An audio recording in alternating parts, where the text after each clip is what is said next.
Iraqi government forces have captured key installations outside the disputed city of Kirkuk from Kurdish fighters.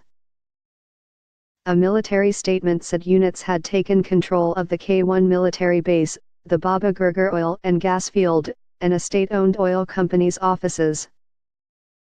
Baghdad said the Peshmerga had withdrawn without fighting, but clashes were reported south of Kirkuk. The operation was launched a month after the Kurdistan region held a controversial independence referendum. Iraq's prime minister has said the vote, in which residents of Kurdish-controlled areas, including Kirkuk, overwhelmingly backed secession, was unconstitutional. The Kurdistan Regional Government, KRG, insisted it was legitimate.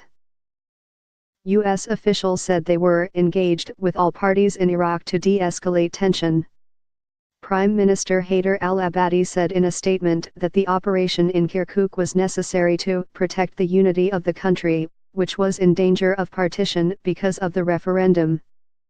We call upon all citizens to cooperate with our heroic armed forces, which are committed to our strict directives to protect civilians in the first place, and to impose security and order, and to protect state installations and institutions, he added.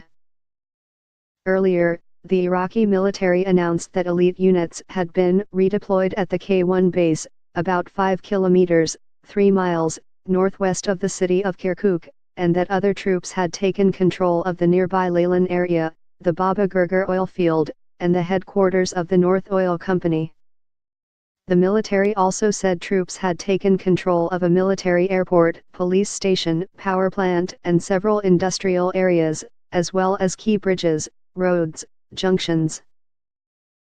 The Kurdistan Region Security Council accused Baghdad of launching an unprovoked attack and said the Peshmerga would continue to defend Kurdistan, its peoples and interests.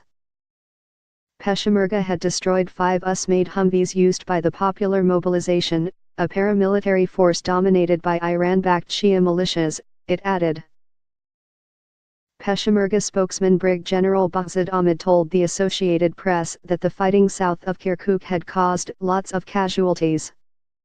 He alleged that pro-government forces had also burnt lots of houses and killed many people in Tuz Kermatu, 75 kilometers south of Kirkuk, and Kirkuk.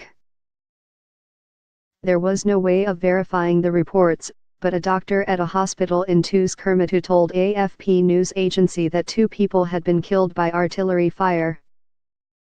The US-led coalition against IS, which supports both Iraqi government and Peshmerga forces, said it had so far only seen coordinated movements by military vehicles around Kirkuk and not attacks.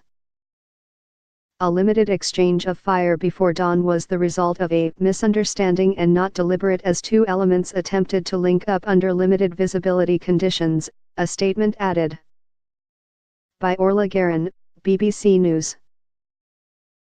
On the streets of Kirkuk we have seen armed Kurdish civilians, old and young, but almost no Kurdish security forces. One man told us he was ashamed the Peshmerga had abandoned some positions outside the city overnight. We have heard plenty of defiance from locals.